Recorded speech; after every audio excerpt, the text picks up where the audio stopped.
Salom qizajonlar, hammaga xayrli kun. Yaxshimisizlar qizajonlar, xonadonlar tinchmi? Bugun qizajonlar maza qilib gulvata yeymiz. Qaranglar qanaqa chiroyli gulvata. Buni menga sovg'a qilishdi. Gulvata bilan mana buni maska glinani sarig'ini sovg'a qilishdi.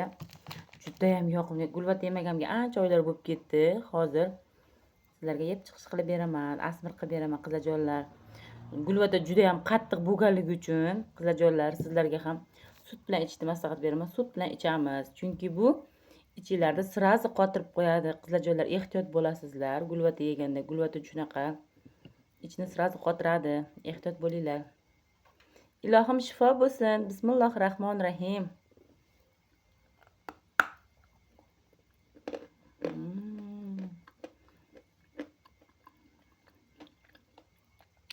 Yomg'ir yoqqandan keyin yerda shunaqa ta'm keladi, shunaqa yoqimli. Gulvatada xuddi shunaqa hid bor.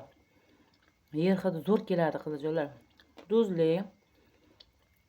Buni ichida g'ichir yo'q, bu tozasi.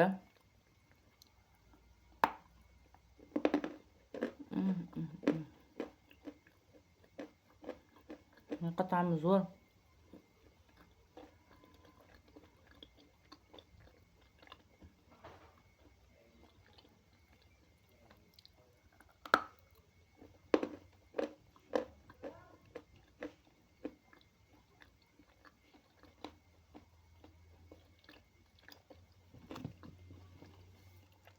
Bunaqa sarg'ish rangi ham rosa zo'r bo'ladi. Bu ko'krog'i, bu sariqrog'i shunaqa yoqimli, mazali.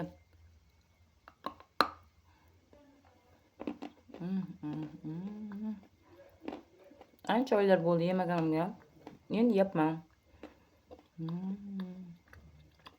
Juda ham yog'li, qaymoqli. Вообще zo'r. Eng asosiysi yer ta'mi juda ham zo'r keladi qizajonlar. Yeganinglarda ham bilinadi. Hidi ham shunaqa kuchli bo'ladi gulvatani. Вообще zo'r. Buni pasta qilib me'llarma yesalaringiz bo'ladi qizajonlar. Chunki bu tuzli, shuning uchun.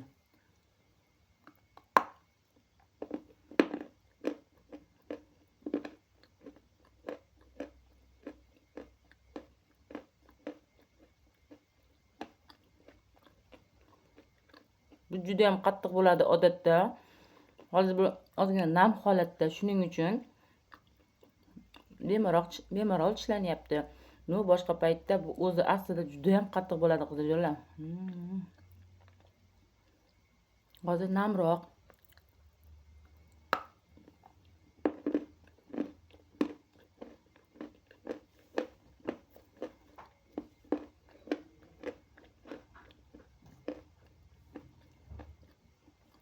Kattaroq bo'ladi.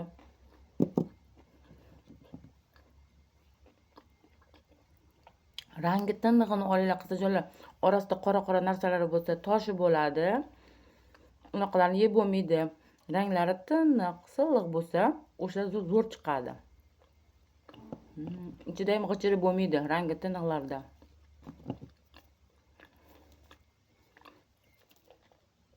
Sut bilan ichyapman.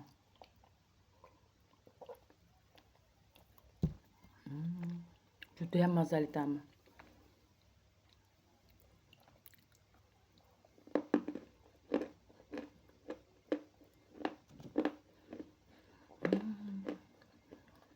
Hidi вообще zo'r.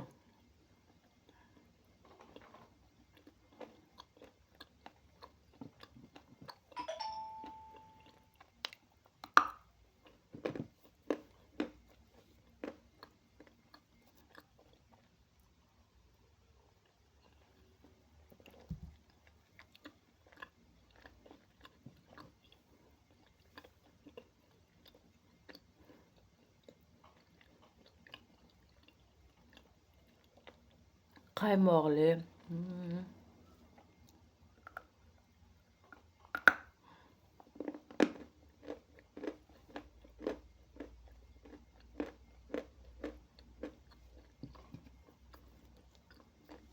Tishlarga ham tez yopishadi.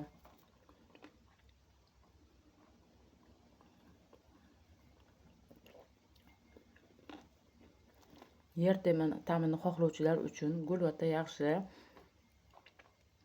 not tarafi bor qizajonlar. Bu juda ham qonni tez kamaytirib yuboradi.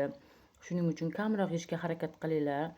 Buni odatda pasta qilib olsalaringiz, yog'li menlar bilan yesalaringiz bo'ladi yoki quruq delinalar bilan, tuzsizlar bilan yesalaringiz pastasini yesangiz bo'ladi. O'zini kamroq yeyishga harakat qilinglar.